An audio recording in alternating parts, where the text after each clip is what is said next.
வானொலியில் நீங்கள் கேட்டு மகிழ்ந்த தென்கட்சி கோ. சுவாமிநாதன் அவர்களின் இன்று ஒரு தகவல் கதை தொகுப்பினை கேட்கலாம். ஒரு அரசன், அவனுக்கு வயசாயிட்டுது. அதனாலேயே இந்த கவலை, பயம் எல்லாமும் அதிகமாயிட்டுது. மரண பயம், ராத்திரியில் சரியாக தூங்க முடியல, இப்படி ஆயிட்டுது நிலைமை. அந்த அரசன் ஏற்கனவே எப்படின்னா, போர்க்களங்களில் எத்தனையோ பேரை ஓட ஓட விரட்டி இருக்கிறான். இருந்தாலும் இப்போ அந்த துணிச்சல்லாம் எங்கேயோ போயிட்டுது. பேசாமல் படுத்துருக்குறான். அப்படியே படுத்தாலும் தான் தூக்கம் வர மாட்டேங்குது. என்ன பண்ணலாம்னு யோசித்தான் இந்த மன்னன். உடனே எல்லா அமைச்சர்களையும் கூப்பிட்டான். எனக்கு நிம்மதி இல்லை, எதை நினச்சாலும் பயமாக இருக்குது, எனக்கு ஒரு ஆலோசனை சொல்லுங்க அப்படின்னா. என்ன ஆலோசனை வேணும் அப்படின்னு சொல்லி கேட்டாங்க. எனக்கு ஒரு நெருக்கடியான சந்தர்ப்பம் ஏற்பட்டு போச்சுன்னு வச்சுக்கோங்க. அந்த நேரத்தில் நீங்கள் யாருமே என் பக்கத்தில் இல்லை ஆலோசனை சொல்கிறதுக்கு அப்படின்னா, அந்த சமயத்தில் எனக்கு உபயோகப்படுற மாதிரி ஒரு வாசகம், பொன்மொழி ஏதாவது சொல்லுங்கள். அதை நான் என்னுடைய வைர மோதிரத்துக்கு அடியில் பதிச்சு வச்சுக்கிறேன் அப்படின்னார். தேவைப்படுறப்போ உதவும் அப்படிங்கிறதுனால. அவர் போட்டிருந்த மோதிரமும் அதுக்கு தகுந்த மாதிரியே திறந்து மூடுறது மாதிரி அமைஞ்சிருந்தது.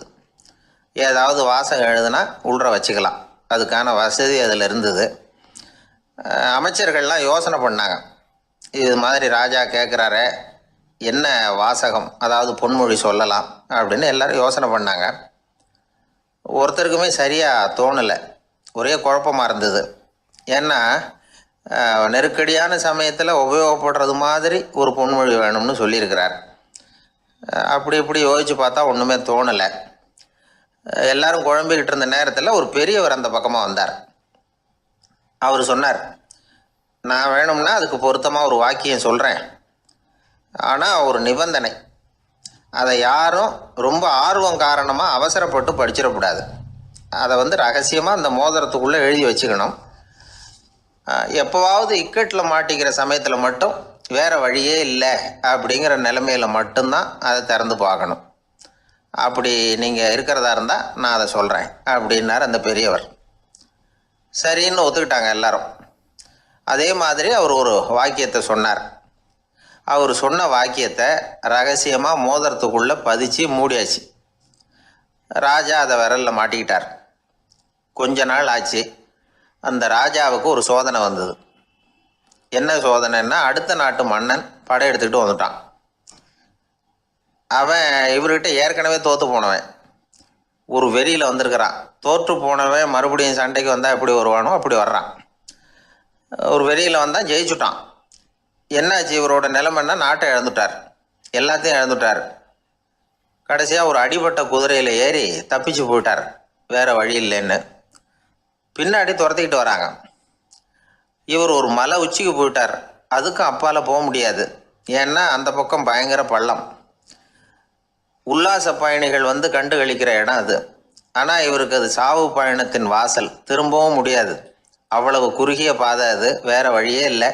இந்த நேரம் சூரிய ஒளி மோதிரத்தில் பட்டு மின்னிச்சு. உடனே இவருக்கு ஞாபகம் வந்தது. மோதிரத்தை திறந்து படிக்கிறார். அதில் இருந்த வாசகம், இந்த நிலையும் மாறிவிடும், this too will pass away. அவருக்கு ஒரு தைரியம் வந்தது. பின்னாடி வந்தவங்களும் திசை மாதிரி வேறு எங்கேயோ தேடி போயிட்டாங்க. அவங்க விரட்டிக்கிட்டு வரலைன்னா இவ்வளவு அழகான ஒரு இடம் இருக்கிறதே எனக்கு தெரியாமல் போயிருக்குமேன்னு நினச்சார். இவ்வளவு அழகை ரசிக்கிறதுக்காக ஒரு நாட்டையே கூட இழக்கலாம்னு தோணுச்சு அவருக்கு. அமைதியாக அந்த அழகை ரசித்தார். எதிரிகள்லாம் எங்கேயோ போயிட்டாங்க. மன்னர் நாடு திரும்பினார். மறுபடியும் படைகளை திரட்டினார். கொஞ்ச நாளில் படை எடுத்துக்கிட்டு போனார். யாருக்கிட்ட தோற்று போனாரோ அவரையே வெற்றி கண்டு திரும்பி வர்றார். வரவேற்பு விழா பிரமாவப்படுது.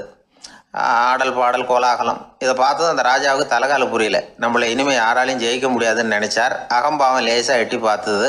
இப்போ மறுபடியும் சூரிய ஒளிப்பட்டு மோதிரம் மின்னிச்சு. அதை திறந்து மறுபடியும் படிக்கிறார். இந்த நிலைமையும் மாறிவிடும், this too will pass away. அவ்வளவுதான். அவர் மனசு அடங்க ஆரம்பிச்சுட்டுது, ஆணவம் போயிட்டுது.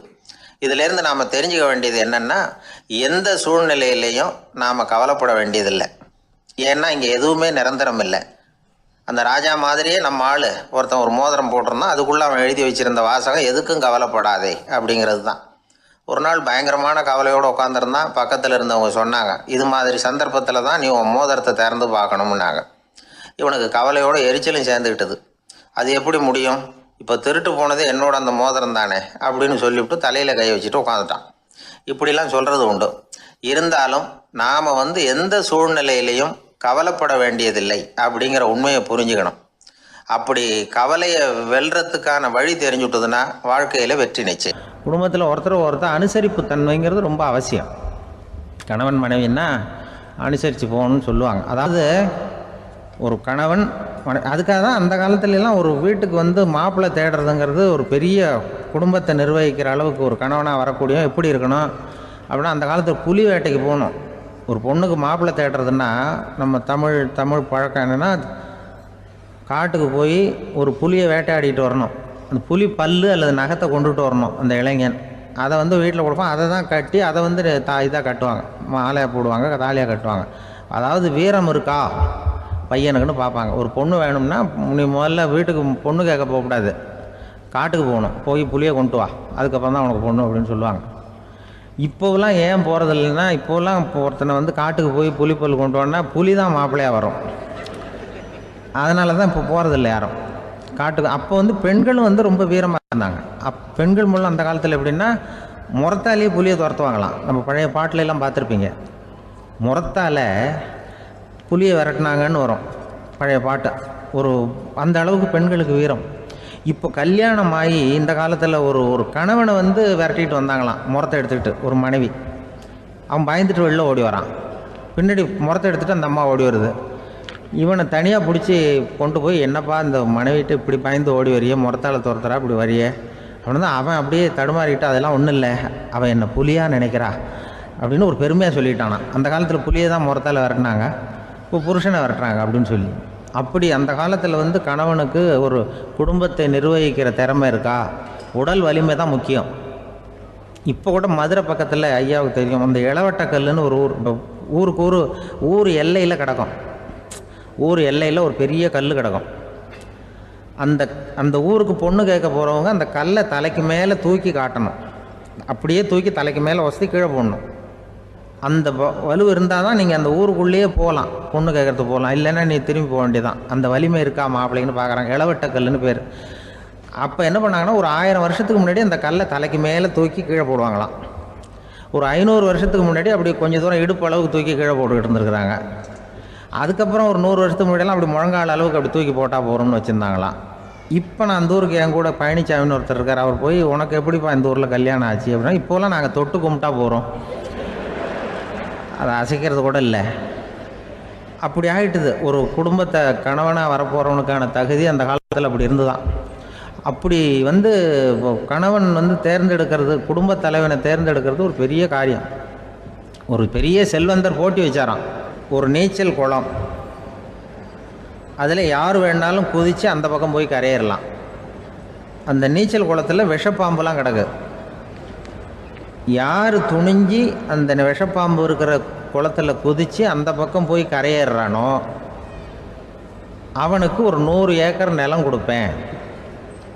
அது வேண்டான்னா ஒரு 1000 ஆடு கொடுப்பேன். அதுவும் வேண்டான்னா என் பொண்ணை கொடுப்பேன் அப்படின்னு போட்டி வச்சார். அதான் மாப்பிள்ளையை தேர்ந்தெடுக்கிறதுக்கு அவர் ஒரு வழி, நீச்சல் குளத்தில் குதிச்சு கரையேறணும். இப்போ அந்த ஊரில் இருக்கிற இளைஞர்கள்லாம் பார்க்குறாங்க அந்த குளத்தில் குதிக்கணும்னு. ஆனால் குளத்தில் வெறும் விஷப்பாம்புலாம் கிடக்கு. இது என்ன பண்ணுறதுன்னு பார்த்தா யாருமே குதிக்கிறதுக்கு தைரியம் வரல. திடீர்னு ஒருத்தன் துணிஞ்சு குதித்தான், படபடன்னு அடிச்சுட்டு போய் அந்த பக்கம் கரையேறிட்டான். கரையேறின உடனே பரவாயில்லையே ஒரு ஆள் வந்துட்டான்னு சொல்லி அவனை அந்த இளைஞனை போய் பிடிச்சிட்டு வந்தாங்க. அந்த பெரியவர் கேட்டார், ஏப்பா இவ்வளவு பெரிய விஷப்பாம்பெல்லாம் கிடக்கிற நீச்சல் குளத்தில் நீ துணிஞ்சு குதித்து கரையேறி இருக்கிற, உனக்கு என்ன 1000 ஏக்கர் நிலம் கொடுத்துறவா, 100 ஏக்கர் நிலம் கொடுக்கவா சொல்கிறப்படி அப்படின்னா, வேண்டாம் சார்ன்றான். ஓஹோ அப்படின்னா ஒரு 1000 ஆடு வேணுமா உனக்கு அப்படின்னா, அதுவும் வேண்டாம் சார். ஓ அப்படின்னா என் பொண்ணு வேணுமா அப்படின்னா, அதுவும் வேண்டாம் சாருங்கிறான். அப்புறம் எதுக்குடா குதிச்சுன்ட்டு, என்ன உனக்கு என்ன தான் வேணும் அப்படின்னு கேட்டிருக்காரு. என்னை எவன் பிடிச்சி தள்ளி விட்டவன்னு தெரியணும் அப்படின்றான். அதுக்காக அவன் பார்த்துருக்கான். அப்படி இருந்தால் தான் துணிச்சல் வரும் இந்த காலத்தில். எதுக்கு இவ்வளவு சங்கடம்லாம் வச்சாங்கன்னா, ஒரு குடும்பத்துக்கு தலைவராக வர வேண்டிய ஒரு ஆள், கணவனாக இருக்க வேண்டியவனுக்கு துணிச்சல் இருக்கா, தைரியம் இருக்கா அப்படிங்கிறது பார்க்குறதுக்காக இப்படிப்பட்ட தேர்வு முறைகள்லாம் வச்சுருந்தாங்க அந்த காலத்துலலாம். இப்போலாம் கல்யாணம் பண்ணுறது ஆளுக்கு நேரில் பார்க்காமலே கூட கல்யாணம் நடக்குது இன்டர்நெட்டில். இப்போ சர்டிஃபிகேட் கேட்குறாங்க, நோய் நொடி இல்லாமல் இருக்காரா பார். காட்டுக்கெலாம் போக வேண்டாம், நேராக ஆஸ்பத்திரிக்கு போய் ஒரு சர்டிஃபிகேட் வாங்கிட்டு வா, உனக்கு ஒன்றும் வியாதி இல்லைன்னு ப்ரூவ் பண்ணு, அதுக்கப்புறம் பார்த்துக்கலாம், மற்றதை பேசுவோம் அப்படின்னு சொல்லி அப்படி இருக்குது நிலைமை. அதனால் குடும்பத்தில் வந்து அந்த கணவனாக இருக்கிற வேண்டியவனுக்கு பொறுப்பு அதிகம். ஏன்னா எல்லாத்தையும் அனுசரித்து போக வேண்டியதாக வந்தான். மனிதர்களில் சில பேர் ரொம்ப வித்தியாசமாக நடந்துக்குவாங்க. மற்றவங்களுக்கு அது ரொம்ப ஆச்சரியமாக கூட இருக்கும். அந்த ஆள் ஒரு மாதிரி பார்த்து நடந்துக்கோ அப்படின்னு கூட சொல்கிறது உண்டு. இவங்களை பார்த்து நாம் பித்து குளியும்போம். உளவியல் இவங்களை வந்து எக்ஸென்ட்ரிக்ஸ் அப்படின்னு சொல்லுது. இவங்களை வந்து மனநோயாளிகள்னு தவறாக புரிஞ்சிக்க கூடாது. அவங்க வேற, இவங்க வேற. எக்ஸென்ட்ரிக்ஸ் பற்றின சில விவரங்கள் ஒரு புத்தகத்தில் இருக்குது. அதாவது ஸ்காட்லாந்தில் ஒரு உளவியல் மருத்துவர் அதை எழுதியிருக்கிறார். அவர் பேர் டாக்டர் டேவிட் வீக்ஸ். அவருக்கு ஒரு உதவியாளர் இருந்தாராம், அவர் பேர் கேட் வுட். இவங்க 2 பேரும் சேர்ந்து இங்கிலாந்து பூரா சுற்றி பார்த்துருக்காங்க. 3 வருஷம் சுற்றினாங்களாம். நான் சொன்னது மாதிரி ஒரு மாதிரியாக இருக்கிற ஆசாமிகள் பல பேரை சந்தித்து பேசி அவங்கள பற்றி ஆய்வுலாம் நடத்தியிருக்கிறாங்க. அப்படி நடத்தி அதை ஒரு புத்தகமாக எழுதியிருக்கிறாங்க. நிறைய பேசி பார்த்துட்டு அவங்க சொல்லியிருக்கிறத கேட்டால் ரொம்ப ஆச்சரியமாக இருக்குது. நாம் இவங்களை பார்த்து பித்துக்குழிங்கிறோம், எக்ஸென்ட்ரிக்ஸ் அப்படின்னு சொல்கிறோம், கிண்டல் கூட பண்ணுறோம். ஆனால் அவங்களோட அறிவு வந்து ரொம்ப தெளிவானதான். இந்த ஆராய்ச்சியாளர்கள் சொல்கிறாங்க, அவங்க உடல் நலமும் ரொம்ப நல்லா இருக்குதான், உடம்புலையும் எந்த கோளாறும் இல்லையா, அவங்களுக்கு மகிழ்ச்சியும் அதிகமாக, ஆயுளும் அதிகமாக. அவங்களில் பல பேர் என்ன சொல்கிறாங்கன்னா, நீங்கள் நினைக்கிறது மாதிரி இல்லை நாங்கள், ஆனால் நாங்கள் மற்றவங்கள்லேருந்து வேறுபட்ட தன்மை உள்ளவங்க அப்படிங்கிறத ஒத்துக்கிறாங்களாம். இந்த உலகம் பிறந்ததுலேருந்தே இப்படிப்பட்ட வித்தியாசமான ஆசாமிகளும் பிறந்திருக்கிறாங்க. சரி, அப்படிப்பட்டவங்க எப்படி இருப்பாங்க? இப்போ ஒரு மகாராஜா தன்னோட நாய்க்கு லட்சக்கணக்கில் பணம் செலவு பண்ணி கல்யாணம் பண்ணி வச்சிருக்கிறார். ஒரு கோடீஸ்வரர் தான் வந்து வளர்த்துக்கிட்டு இருந்த பூனைகளுக்கு தன்னோட சொத்து பூராவும் எழுதி வச்சிருக்கிறார். இது மாதிரி ஒருத்தர் 2 பேர் இல்லை, நிறைய பேர் உண்டு. சில பேர் எப்படி தெரியுமா, அவங்களுக்கு வசதியில் எந்த குறையும் இருக்காது, வீடு காரு பணம் எல்லாம் தாராளமாக இருக்கும். அப்படி இருந்தாலும் அவங்கக்கிட்ட ஒரு பழக்கம் இருக்கும். யாராவது ஒரு நண்பர் வீட்டு விசேஷத்துக்கு போயிருப்பார், இல்லைன்னா ஒரு கடைக்கு போயிருப்பார். அவங்க ரொம்பவும் மரியாதையாக வரவேற்று எல்லாம் பண்ணிகிட்டு இருப்பாங்க. ஆனால் இவர் அவங்களுக்கு தெரியாமல் ஏதாவது ஒரு பொருளை திருடி பாக்கெட்டில் போட்டுட்டு வந்துடுவார். அப்படி வந்தால் தான் இவருக்கு திருப்தி. பல பேர் அவங்க வளர்த்த பிராணிகளுக்கு பளிங்கு கல்லால் சமாதி கட்டி வச்சிருக்கிறாங்க. இப்படிலாம் பண்ணுறாங்க. பல பேர் அவங்களுக்கு பிடித்தமான ஒருத்தர் எப்படியோ அதே மாதிரி தலைமுடி தாடி வச்சுக்கிறது, உடை உடுத்திக்கிறது, மலை குகையில் போய் குடியிருக்கிறது, இப்படி எவ்வளவோ வினோதமான நடவடிக்கைகள். இவங்களையெல்லாம் ஆய்வு பண்ணின டாக்டர் வீக்ஸ் என்ன சொல்கிறார் தெரியுமா? பொதுவாக இவங்க வந்து உயர்ந்த புத்திசாலிகளாக இருக்கிறாங்க. ஒருமைப்பட்ட மனம், கருமையுமே கண்ணான பண்பு, தனிமையை நாடுற மனப்பான்மை எல்லாம் இவங்களுக்கு உண்டு. அவங்களில் பல பேர் அவங்க பெற்றோருக்கு முதல் குழந்தை அல்லது ஒரே குழந்தை, இப்படி தான் இருக்கிறாங்க. இது மாதிரியானவங்க பெண்கள் வந்து 1 பங்குன்னா ஆண்கள் வந்து 2 பங்கு. இவங்கெல்லாம் ஆக்கப்பூர்வமான செயல் செய்கிறாங்க, அப்படிப்பட்டவங்களாக தான் இருக்கிறாங்க. அடுத்தவங்க கிட்ட அன்பு காட்டுறவங்களா இருக்கிறாங்க, உற்சாகம் ஊட்டுறவங்களா இருக்கிறாங்க. அவங்களுடைய ஆக்கப்பூர்வமான பணிகளுக்கு ஊக்கம் கொடுத்தா அவங்க மன சந்தோஷமும் உடல் நலமும் பெருகும், ஆயுளும் கூடும். இதெல்லாம் அந்த டாக்டருடைய கண்டுபிடிப்பு. பித்துக்குழித்தனத்துக்கும் மனநோய்க்கும் வித்தியாசம் உண்டுங்கிறத சொல்கிறது தான் இந்த தகவல். அதனால் 2ம் ஒன்றுன்னு நினச்சிடக்கூடாது. ஒரு நண்பன் ஒருத்தனை பற்றி சொல்கிறோம். அவன் எந்த வகைன்னு நீங்களே முடிவு பண்ணுங்களேன். அவன் வந்து ஒரு கல்யாண வீட்டுக்கு போய் சாப்பிட்டுட்டு வெளியில் வந்தோம். அவங்க கூட வெளியில் வந்த உடனே ரொம்ப நேரமாக தன்னோட செருப்பை தேடிக்கிட்டு இருந்தான். என்னப்பா இன்னுமா உன் செருப்பு கிடைக்கல அப்படின்னு கேட்டோம். இல்லை என்னது முன்னாடியே கிடைச்சுட்டுது, அதை விட நல்லதாக ஏதாவது கிடைக்குமான்னு பார்க்குறேன் அப்படின்னா அவன். ஒரு தடவை கலைவாணர் NS கிருஷ்ணன் பேராசிரியர் கல்கியை சந்தித்து பேசிக்கிட்டு இருந்தாராம். கலைவாணர் கல்கியை பார்த்து, எனக்கு கதை எழுத ஆசையாக இருக்குது, எப்படி எழுதுறதுன்னு கேட்டாராம். கதை எழுதுறதுக்கு 4 மை வேணும்னாராம் கல்கி. அப்படியா, அப்படின்னா என்னென்ன கலர் மை அப்படின்னு கேட்டிருக்காரு கலைவாணர் சிரிச்சுக்கிட்டே. நான் சொன்னது கலர் மை இல்லை, அது வேற மை. அதாவது கதை எழுதுறதுக்கு தேவைப்படுகிற 4 மை எதுன்னா, 1 திறமை, 2 பேணாமை, 3வது தனிமை, 4வது பொறுமை அப்படின்னாராம். உடனே கலைவாணர், உங்க யோசனை அருமை அப்படின்னாராம். அதுதான் கலைவாணர். பொதுவாக எழுத்தாளர்கள் எழுதுகிற மாதிரி நடந்துக்கிறது இல்லை. ஆனால் கலைவாணர் என்ன சொல்லுவாரோ அதே மாதிரி நடந்துக்குவார். எல்லாருக்கும் எல்லாம் கிடைக்கணுங்கிற கருத்தை சினிமா படங்களில் வலியுறுத்துவார். அதே மாதிரி நடைமுறை வாழ்க்கையிலேயே எல்லாருக்கும் எல்லாமும் கொடுப்பார். பணம், பதவி, புகழ் இப்படி எதுவுமே இல்லாத ஒரு சாதாரண மனுஷனாக இருந்தால் கூட இவர் மனுஷனுக்கு கொடுக்குற மரியாதையில் கொஞ்சமும் குறைச்சல் இருக்காது. இந்த குணம் சாதாரணமாக எல்லாருக்கும் இருக்கிறது இல்லை. அவர் சினிமா தியேட்டருக்கு போய் சினிமா பார்க்கறது வழக்கம். அவர் வந்திருக்கிறாருங்கிறது தெரிஞ்சா போதும், வெளியில பிச்சைக்காரங்க வந்து கூடிடுவாங்க. இது அவருக்கு தெரியும். வெளியில நம்மளை நம்பி ஒரு கூட்டம் காத்துக்கிட்டு இருக்குமேன்னு நினைப்பார். உடனே ஒரு 100 ரூபா நோட்டை கொடுத்து சில்லறையா மாத்திட்டு வர சொல்லுவார். படம் முடிஞ்சு வெளியில வர்றப்போ சில்லறையோட வருவார். எல்லாருக்கிட்டையும் கொடுத்துருவார். ஏன்னா எல்லாரும் தேடிட்டு வருவாங்க அவரை. என்ன எல்லாரும் சௌக்கியமா இருக்கிறீங்களா அப்படின்னு பிரியமா விசாரிப்பார். ஏதோ ரொம்ப நெருங்கின சொந்தக்காரங்களை விசாரிக்கிறது மாதிரி விசாரிப்பார். தன்கிட்ட இருக்கிற சில்லறையை எல்லாருக்கும் சமமாக பிரித்து கொடுத்துட்டு தான் அங்கேருந்து புறப்படுவார். ஒரு நாள் அது மாதிரி புறப்படுற சமயத்தில் ஒரு சின்ன பையனுக்கு சில்லறை எதுவும் கிடைக்கல கொடுக்கறதுக்கு. இது கலைவாணருக்கு தெரியாது. காரில் ஏறி புறப்பட்டு போயிட்டார். அந்த பையன் காரை பிடிச்சிக்கிட்டு பின்னாடியே ஓடியாந்துருக்கிறான். ஐயா, நீங்களே இல்லைன்னு சொன்னால் நான் என்ன பண்ணுறது? இன்னைக்கு பட்னி தான், அம்மாவுக்கு வேற உடம்பு சரியில்லை அப்படின்னு கத்திக்கிட்டே ஓடியாந்தானா. கலைவாணர் கவனிச்சுட்டார். உடனே காரை நிறுத்த சொன்னார். இறங்கினார். அந்த சின்ன பையனை கட்டி பிடிச்சிக்கிட்டு, என்னை மன்னிச்சுக்கப்பா, நான் கவனிக்காமல் வந்துட்டேன் அப்படின்னு சொல்லி அழ ஆரம்பிச்சிட்டாராம். இன்னொரு தடவை இதே மாதிரி ஒரு தியேட்டர்லேருந்து வெளியில் வந்திருக்கிறார். ஒரு ஆள் அவர்கிட்ட வந்து நின்றுருக்கார். அவர் கொடுக்கறதுக்கு இவர்கிட்ட பணம் இல்லை. பணம் இல்லையாப்பா அப்படின்னாராம். உங்ககிட்டயே இல்லையா அப்படின்னாராம் அவர். கலைவாணருக்கு மனசு ரொம்ப சங்கடமாக போச்சு. உடனே புறப்பட்டு வீட்டுக்கு போனார். அங்கே இங்கே தேடி பார்த்து அங்கே இருந்த கொஞ்சம் நெஞ்ச சில்லறையை எடுத்தார். காரு டிரைவரை கூப்பிட்டார். தியேட்டர் வாசலில் நின்றுக்கிட்டு இருந்த ஆசாமியோட அங்க அடையாளங்களை சொன்னார். காரை எடுத்துகிட்டு போய் அந்த ஆளை கண்டுபிடிச்சி இந்த காசை கொடுத்துட்டு வா அப்படின்னு அனுப்பி வச்சாராம்.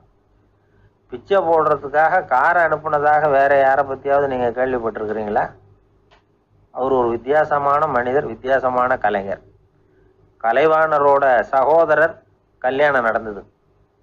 அதில் தியாகராஜ பாகவதர் கச்சேரி முடிஞ்ச உடனே அதில் சம்பந்தப்பட்ட கலைஞர்களுக்கெல்லாம் கலைவாணர் பரிசுகள் கொடுக்குறார்.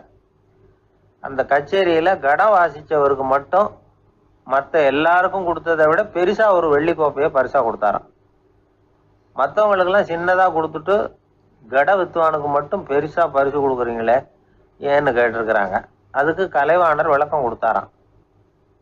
இப்பெல்லாம் ரயிலில் கூட்டம் அதிகங்கிறது உங்களுக்கு எல்லாருக்கும் தெரியும். இந்த வித்துவான் இவ்வளவு பெரிய மண்பானையை ரயிலில் ரொம்ப பத்திரமா உடையாம ரொம்ப தூரத்திலேருந்து கொண்டு வந்திருக்கிறாரே, அது என்ன சாமானியமான காரியமா? அவரோட அந்த சாமர்த்தியத்தை பாராட்டுறதுக்காக தான் அவருக்கு இவ்வளவு பெரிய பரிசு அப்படின்னாராம். சீடன் வெளியூர் புறப்படுறதுக்கு தயாரா இருந்தான். ரொம்ப தூரம் போக போறான். திரும்பி வர நாளாகும். புறப்படுறதுக்கான ஆயத்த வேலைகளில் ஈடுபட்டிருந்தான். அந்த சமயம் பார்த்து இன்னொரு சீடன் அவங்கிட்ட வந்தான். நம்ம குரு உன்னை அழைச்சிட்டு வர சொன்னார் வா அப்படின்னு கூப்பிட்டான். இவன் உடனே புறப்பட்டு போனான். குருநாதரை பார்த்தான். அவர் காலில் விழுந்து வணங்கினான். வணங்கிவிட்டு எழுந்திரிச்சான். அவ்வளவுதான். குரு ஏதாவது உபதேசம் பண்ணுவாருன்னு எதிர்பார்த்தான். ஆனா நடந்தது என்ன தெரியுமா? குரு அவனுக்கு ஓங்கி ஒரு அடி கொடுத்தார். எதிர்பாராம இந்த அடியை வாங்கினதும் அந்த சீடன் அதிர்ந்து போயிட்டான். பக்கத்துல இருந்த மற்ற சீடர்களும் திகைச்சு போய் நின்னுட்டாங்க. அடி வாங்கின சீடனுக்கு மனசுக்குள்ள குழப்பம். நாம என்ன தப்பு பண்ணணும்? புறப்படுற நேரத்துல இப்படி குரு கிட்ட அடி வாங்குற மாதிரி ஆயிட்டுதே அப்படின்னு நினைச்சு மனசுக்குள்ள ரொம்ப வேதனைப்பட்டான். கொஞ்சம் துணிச்சலை வரவழைச்சுக்கிட்டு குருநாதர்கிட்டயே கேட்டுட்டான். சுவாமி, நான் என்ன தப்பு பண்ணினேன்? என்னை இப்படி அடிச்சுட்டீங்களே, ஒரு வார்த்தை கூட உங்களை எதிர்த்து நான் பேசினது இல்லையே, இவ்வளவு காலமா உங்க விருப்பத்துக்கு விரோதமா ஒரு காரியம் கூட நான் செஞ்சது இல்லையே, வந்ததும் வராததுமா ஒண்ணுமே சொல்லாம என்ன அடிச்சுட்டீங்களே, குருவே நான் செஞ்ச குற்றம் தான் என்ன அப்படின்னு கண்ணீரோட பரிதாபமா கேட்டானா அந்த சீடன். ஆனா அந்த குரு முகத்தில் கொஞ்சம் கூட கோபம் இல்லை. அவர் சிரிச்சுக்கிட்டே நின்றுக்கிட்டு இருந்தாராம். அதுக்கப்புறம் சொன்னாராம், என்னுடைய அருமை சீடனே, நீ ஒரு தவறும் பண்ணல. நான் உன்னை அடித்தது நீ ஏதோ தப்பு பண்ணிவிட்டேங்கிறதுக்காக இல்லை. நீண்ட பயணம் போக போகிறேன். ஞாபகமாக ஏதாவது கொடுத்து அனுப்ப வேணாமா? நீ ஞானம் பெற்ற பிறகுதான் திரும்பி வரப்போறேங்கிறது எனக்கு தெரியும். அதுக்கு பிறகு உன்னை வந்து அடிக்க முடியுமா? அதனால இப்ப கிடைச்சிருக்கிற இந்த வாய்ப்பை பயன்படுத்திக்கிட்டேன். அப்போதைக்கு இப்பவே அடிச்சுட்டேன், அவ்வளவுதான், வேற ஒண்ணும் இல்லை அப்படின்னாராம். குரு சிரிச்சுக்கிட்டே இப்படி சொல்றார். இருந்தாலும் இதுவும் ஒரு உபதேசம்தான். அதிர்ச்சிகளால வந்து விழிப்படைய வைக்கிறதும் ஒரு வழிதான். இது வந்து ஜென் வழி. பெரும்பாலும் அதிர்ச்சியின் மூலமாகவே ஞான தரிசனத்தை அருள்கிறவர்கள் தான் ஜென் குருமார்கள். நம்ம தியானம் தான் ஜென். இந்தியாவிலிருந்து இது சீனாவுக்கு போய் கொஞ்சம் பேர் மாறி வளம் பெற்று ஜப்பான்ல ஜென் ஆகி வளர்ந்துருக்குது, அவ்வளவுதான். ஜென்கிறது தியானம். எதை நினைச்சும் தியானிக்கிறது இல்லை, எல்லாத்துலயும் தியானம் இருக்கிறதா சொல்லுது ஜென். பேசுறது, இருக்கிறது, நடக்கிறது, சாப்பிடுறது, சிரிக்கிறது, தூங்குறது, தொழில் செய்யறது அல்லது சும்மா இருக்கிறது எல்லாமே தியானம் தான். ஜென்கிறது ஒரு சுய தரிசனம், தன்னைத்தானே அடையாளம் கண்டுகொள்ளுகிறது தான் அது. இல்லாத எதையும் தேடி கண்டுபிடிக்கிறது இல்லை. சென் மார்க்கத்தை பத்தி ஓஷோ என்ன சொல்றாரு தெரியுமா? காணாமல் போன தன்னுடைய மூக்கு கண்ணாடி தன்னுடைய மூக்கின் மேல் இருப்பதை கண்டுகொள்வது போன்றது சென் அப்படிங்கிறார். நம்மால் இன்னொருத்தர் முகத்தை ரொம்ப நேரமா உத்து பார்த்துக்கிட்டு இருந்தார். என்ன பாக்குறீங்கன்னாரு அவரு. நீங்க போட்டிருக்கீங்களே மூக்கு கண்ணாடி, அதை தான் பாக்குறேன்னாரு இவரு. நீங்க அப்படி பாக்குறதுக்கு விசேஷ காரணம் ஏதாவது உண்டான்னு கேட்டார் இவர். உண்டுன்னார். என்னன்னு கேட்டார். நேத்திக்கு காணாம போன என்னோட மூக்கு கண்ணாடி அது அப்படின்னாராம் இவர். உலகத்துல எத்தனை வகையான மனிதர்கள் இருக்கிறாங்க, ஒவ்வொரு மனிதனுமே ஒவ்வொரு வகை அப்படிங்கிறாங்க விஞ்ஞானிகள். மனிதர்களை 3 வகையா பிரிக்கலாம் அப்படின்னு சொல்றாங்க மெய்ஞானிகள்.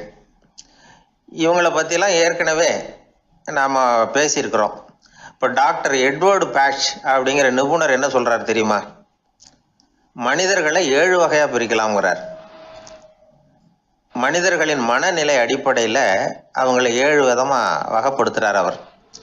சரி, அது என்ன 7 வகை? முதல் வகை என்னன்னா பயந்த குணம் உள்ளவங்க. சார் ரொம்ப பயந்த சுபாவம், வீட்டில் கூட வாயை திறக்க மாட்டார், சாப்பிட போகிறப்ப மட்டும்தான் கொஞ்சம் வாயை திறப்பார், அப்புறம் மூடிக்குவார் அப்படின்னு சில பேரை பற்றி நாம் பேசிக்கிறது உண்டு. இவங்கெல்லாம் இந்த வகை, அதாவது பயந்த குணம் உள்ளவர்கள் அப்படிங்கிற முதல் வகை. சரி, 2வது வகை என்னன்னா சஞ்சலப்படுகிறவர்கள், எதுக்கு எடுத்தாலும் கலக்கம், குழப்பம், இப்படியே காலம் தள்ளிட்டு இருப்பாங்க. பல பேர் பார்த்துருப்பீங்க. அவங்கெல்லாம் இந்த வகை. 3வது வகை என்னன்னா யதார்த்த உலகை மறந்து கற்பனை உலகத்திலேயே மிதக்கிறவங்க. இளைஞர்கள், கவிஞர்கள், இப்படி பல பேர் இருக்கிறாங்க. எப்போ பார்த்தாலும் கற்பனை உலகத்திலேயே மிதந்துக்கிட்டு இருப்பாங்க. கிட்டத்தில் போய் என்னங்க ஒரு மாதிரியா இருக்கிறீங்க அப்படின்னு கேட்டு பாருங்க, அவங்களெல்லாம் ஏதோ ஒரு அற்ப புழுவை பார்க்கறது மாதிரி அவங்கள பார்ப்பாங்க. அதுவும் அந்த வானத்து நிலாவை பாருங்கள், அது என்னை வா வான்னு கூப்பிடுது, எனக்கு சீக்கிரத்தில் ஒரு நாள் சிறகுகள் முளைக்கும், சிறகடித்து வானத்தில் பறந்து போவேன், அந்த செல்ல நிலாவை கொஞ்சிவிட்டு வருவேன், இப்படிலாம் பேசிகிட்டு இருப்பாங்க. கொஞ்சிறது அப்புறம் இருக்கட்டும், இப்போ கஞ்சிக்கு வழியே பாருப்பா அப்படின்னா அதை காதில் வாங்க மாட்டாங்க. நாம் ஏதோ இந்த உலகத்தை அனுபவிக்க தெரியாதவர்கள் மாதிரி நம்மளை அவங்க கவனிப்பாங்க. இப்படி ஒரு ரகம். 4வது வகை மனிதர்கள் எப்படின்னா, இவங்க தனிமை உணர்வு மிக்கவர்கள். இவங்க மற்றவங்களோட இயல்பாக நெருங்கி பழகிறதில்ல, தான் உண்டு தன்னுடைய வேலை உண்டுன்னு இருந்துட்டு போகிறவங்க. அடுத்த வீட்டில் இருக்கிறவர் யார் அப்படின்னு கேட்டால் கூட அடுத்த வீடுன்னு ஒன்று இருக்கா அப்படிங்கிறது மாதிரி நம்ம முகத்தை பார்ப்பாங்க. அவங்ககிட்ட மேற்கொண்டு நாம் என்னத்தை பேச முடியும்? இப்படி ஒரு வகை. 5வது வகை மனிதர்கள் எப்படின்னா, இவங்க மற்றவங்க செல்வாக்குக்கு உட்பட மறுப்பவர்கள். அடுத்தவங்களோட செல்வாக்குக்கு இவங்க ஆட்படுறதில்ல. நான் யார் தெரியுமான்னு கேட்டால் அதை தெரிஞ்சுட்டு எனக்கு என்ன ஆக போகுதும்பாங்க. இவங்கெல்லாம் அந்த ரகம். 6வது வகை மனிதர்கள் எப்பவும் எதுலேயும் பற்றில்லாமல் இருக்கிறவங்க. இது ஒரு துறவு மனப்பான்மை. இயல்பாகவே சில பேர் இப்படி உண்டு, அவங்களுக்கு எதுலேயும் ஒரு ஈடுபாடு இருக்காது. அப்படிப்பட்டவங்கெல்லாம் 6வது வகை. 7வது வகை மனிதர்கள் மற்றவங்க கவலையை தன்னுடையதாக ஆக்கிக்கிட்டு கவலைப்படுறவங்க. இவங்கெல்லாம் மகாத்மாக்கள். தாம் வேறு அடுத்தவங்க வேறு அப்படிங்கிற எண்ணம் இவங்களுக்கு வர்றதில்லை. அதனால் அடுத்தவங்களுக்கு ஒரு துன்பம் வந்ததுன்னா இவங்களால சும்மா இருக்க முடியறதில்ல. ஆகக்கூடி இப்படி 7 விதமான மனிதர்களை அடையாளம் காட்டுறார் அந்த நிபுணர். இதில் நாம் எந்த வகையில் வர்றோம் அப்படிங்கிறத நாம தான் அடையாளம் கண்டுபிடிக்கணும். எனக்கு தெரிஞ்ச ஒரு மனிதர் உண்டு. அவர் ஒரு வித்தியாசமான வகை. எதையும் நடைமுறை சாத்தியமாக சிந்திக்கிறவர். எப்பவும் அடுத்தவங்களும் நல்லா இருக்கணும், நாமும் நல்லா இருக்கணும் அப்படின்னு ஆசைப்படுறவர். அவருக்கு ஒரு சமயம் திடீர்னு உடம்பு சுகம் இல்லாமல் போயிட்டுது. டாக்டர்கிட்ட போனார், பணம் கொடுத்தார், வைத்தியம் பார்த்துக்கிட்டார். அவர் எழுதி கொடுத்த மருந்து சீட்டை வாங்கினார். ஒரு மருந்து கடைக்கு போனார், பணம் கொடுத்தார், மருந்து வாங்கினார். அதை எடுத்துகிட்டு வீட்டுக்கு வந்தார். அதுக்கப்புறம் அந்த மருந்து அவர் சாப்பிட்ணும்ல, சாப்பிடவே இல்லை, அப்படியே சும்மா வச்சுட்டார். அவரை பார்த்து கேட்டேன், ஏன் சார் இப்படி பண்ணுறீங்க? வீண் செலவு தானே இது, நீங்கள் ஏன் டாக்டர்கிட்ட போய் பணம் செலவு பண்ணுனீங்கன்னு கேட்டேன். அவர் சொன்னார், டாக்டர் வாழணும் இல்லையா, அதனால தான் அப்படின்னார். சரி, அப்புறம் ஏன் மருந்து வாங்கினீங்க அப்படின்னு கேட்டேன். மருந்து கடைக்காரர் வாழணும் இல்லையா, அதனால தான் அப்படின்னார். சரி, அப்புறம் ஏன் வாங்கின மருந்து சாப்பிடாம வச்சுட்டீங்க அப்படின்னதுக்கு, நான் வாழணும் இல்லையா, அதனால தான் அப்படின்னார். இவர் வாழ்க்கையை புரிஞ்சுக்கிட்டவர். இப்படி வாழ்க்கையை புரிந்து கொண்டு வாழ தெரிஞ்சுக்கணும். எந்த வகை மனிதர் நாம் அப்படிங்கிறத புரிஞ்சுக்கிட்டு வாழ்ந்தோம்னா வாழ்க்கையில வெற்றி நிச்சயம். ஊர்ல ஒரு ஞானி இருந்தார். ஒரு நாள் அவரை தேடிட்டு ஒருத்தர் வந்தார். வந்தவர் ஞானியை பார்த்து ஒரு கேள்வி கேட்டார். ஐயா, உங்களுடைய சாதனை என்ன? இதுதான் அவர் கேட்ட கேள்வி. இதை கேட்டதும் அந்த ஞானி நிமிர்ந்து இவரை பார்த்தார். அப்புறம் சொன்னார், அது ஒன்றும் பெரிய விஷயம் இல்லை, அது ரொம்ப எளிமையான ஒன்று. எப்போ எனக்கு பசிக்குதோ அப்போ நான் சாப்பிட்ருவேன், எப்போ எனக்கு தூக்கம் வருதோ அப்போ நான் தூங்கிடுவேன், அவ்வளவுதான் அப்படின்னார். கேள்வி கேட்டவர் ஒரு மாதிரி ஆயிட்டார். ஐயா, இதே தானே நாங்களும் செய்கிறோம், இதில் என்ன அதிசயம் இருக்கு அப்படின்னார். இப்போ அந்த ஞானி சொன்னாராம், இங்கே தான் நீங்கள் தப்பு பண்ணுறீங்க அப்படின்னாராம். அப்படியான்னார் இவர். ஆமாம் அப்படின்னாராம். நீங்கள் செய்கிற தவறு எனக்கு புரியுது. ஏன்னா நான் உங்களை மாதிரி நான் வாழ்ந்து பார்த்துருக்குறேன். அதனால என்னுடைய அனுபவத்துல உங்களுக்கும் எனக்கும் உள்ள வித்தியாசத்தை உணர முடியுதுன்னாரா. என்ன சொல்றீங்க, எனக்கு ஒன்றும் புரியலையேன்னாரா இவரு. இதை பாருங்க, சாப்பிடுறதுங்கிறது நாம ரெண்டு பேருக்கும் பொதுவான ஒரு காரியம்தான்.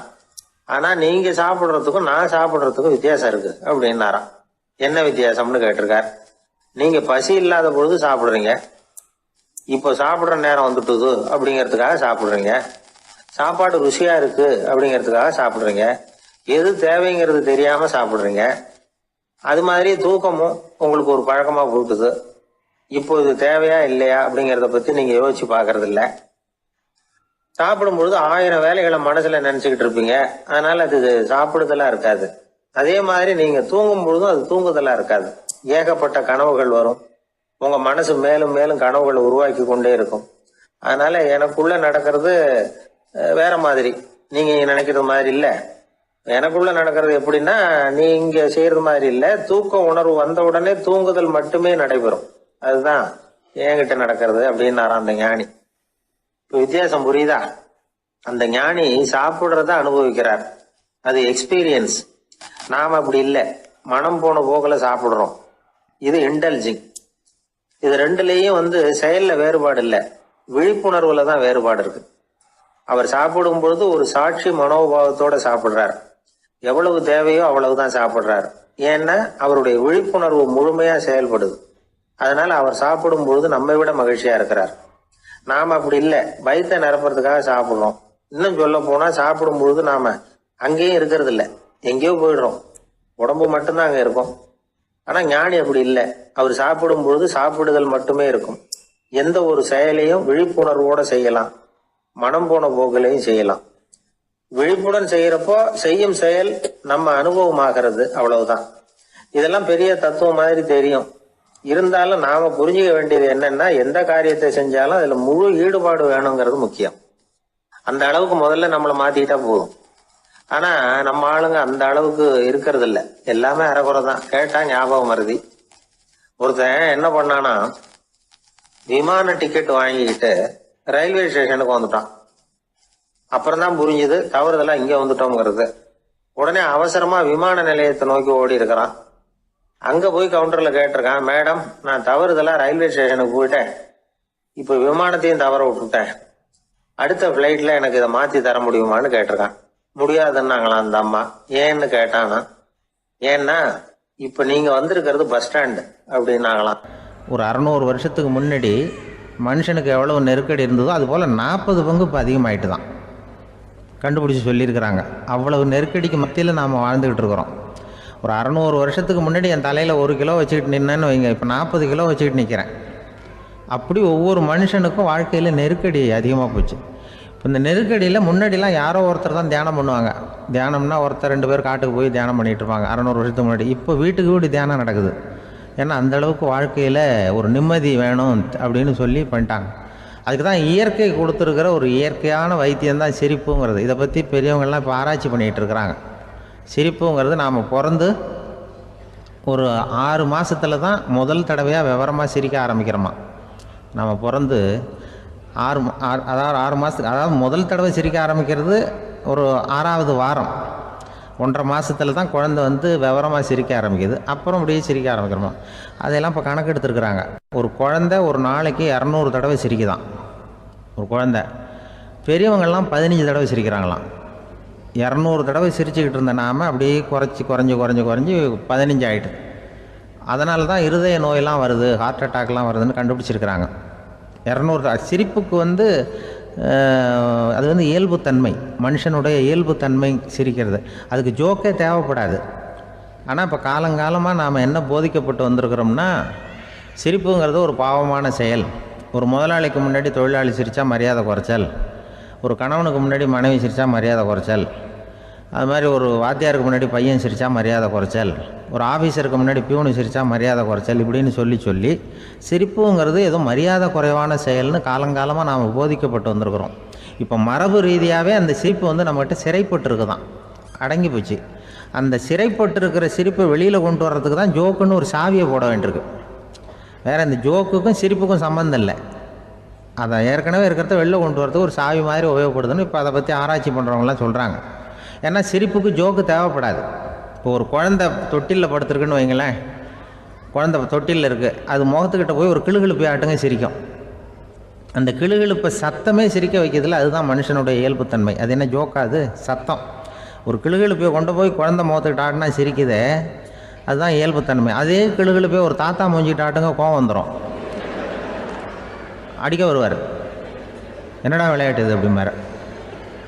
ஏன்னா அவர் சிரிச்சுக்கிட்டு இருந்தவர், அப்படி இருந்தவர் ஒரு காலத்தில்.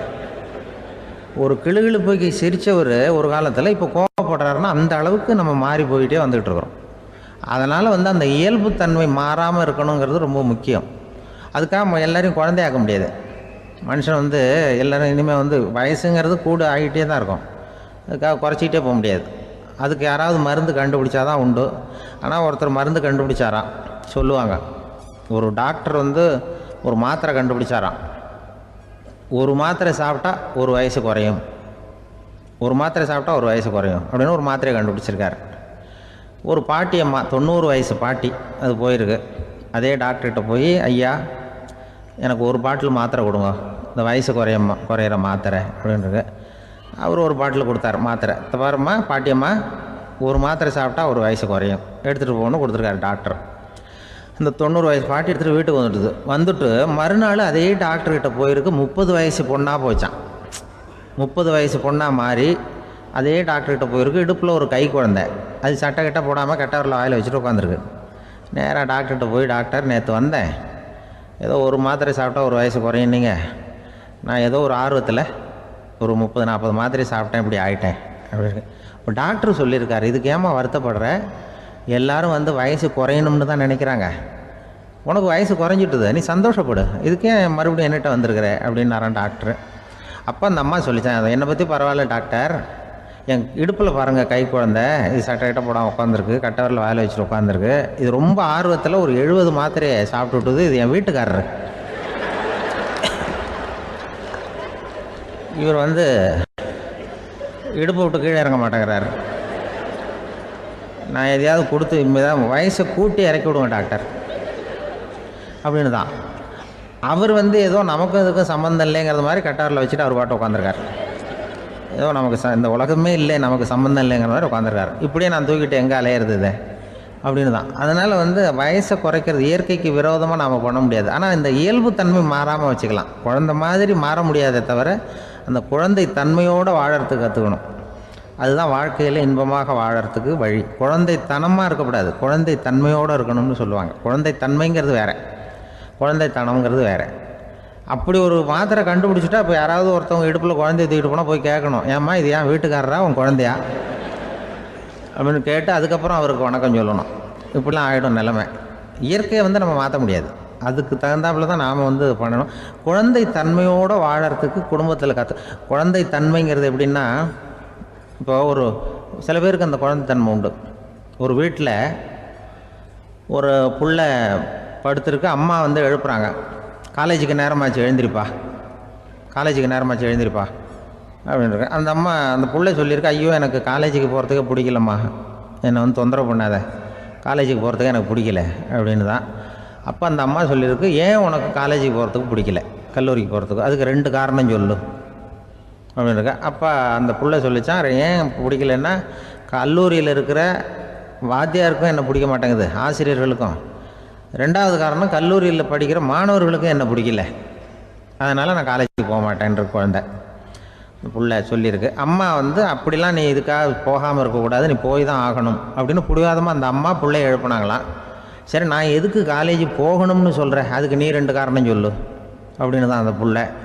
அப்போ அந்த அம்மா சொன்னாங்களாம், நீ ஏன் காலேஜுக்கு போகணும்னா, முதல் காரணம் உனக்கு வயசு 52, 2வது காரணம் நீ தான் பிரின்சிபால் அப்படின்னு தான்.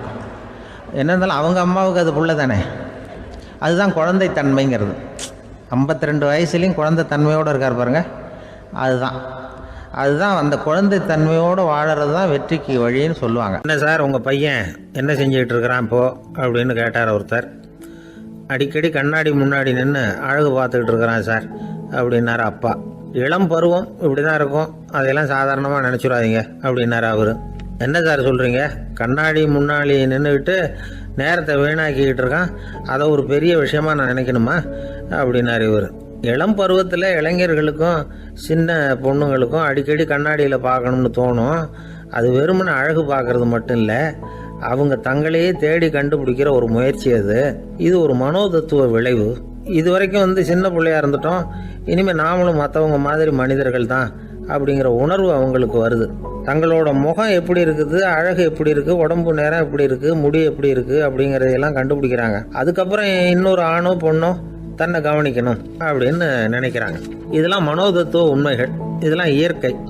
இதை பார்த்துட்டு பெற்றவங்க பிள்ளைங்க கெட்டு போட்டாங்க அப்படின்னு நினைக்கக்கூடாது, அவங்கள திட்டிகிட்டே இருக்கக்கூடாது. இன்றைக்கி பல குடும்பங்களில் இதுதான் நடந்துக்கிட்டு இருக்குது. மனுஷ வாழ்க்கையிலேயே இப்படியும் இல்லாத அப்படியும் இல்லாத ஒரு பருவம் இளம் பருவம். 13லேருந்து 19 வயசுக்கு உட்பட்ட ஆண்கள் பெண்கள் இந்த வகையை சேர்ந்தவங்க, டீனேஜ் குரூப். இவங்களை சின்னவங்கன்னு நினச்சிட முடியாது, பெரியவங்கன்னு நினச்சிட முடியாது. இவங்க ரொம்ப சென்சிட்டிவ்.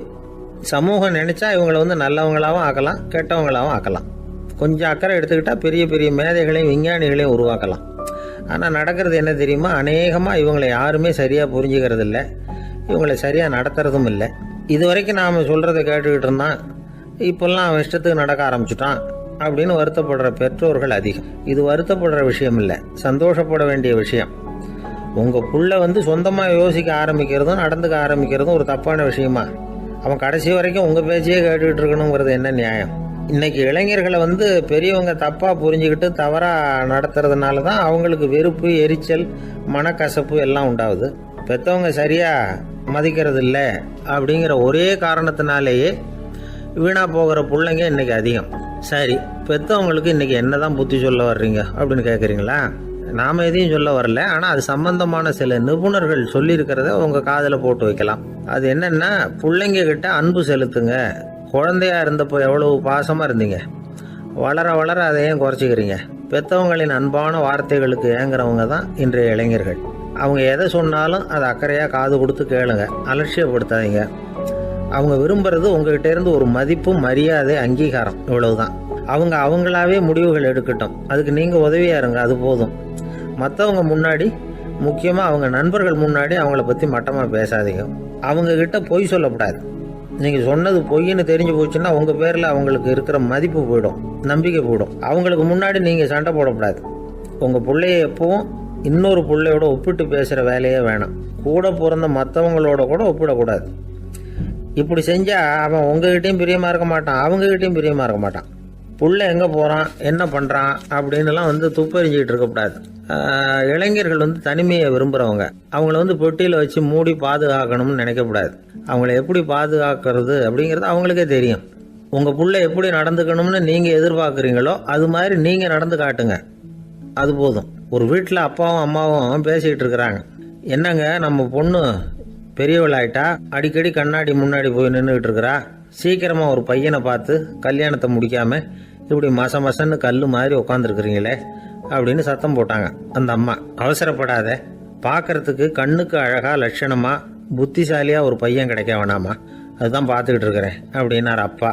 இதுக்கு அந்த அம்மா சொல்கிறாங்க, எங்கள் அப்பா இப்படியெல்லாம் நினச்சிக்கிட்டு இருந்திருந்தா எனக்கு கல்யாணமே ஆயிருக்காது தெரியுமா அப்படின்னாங்களாம்.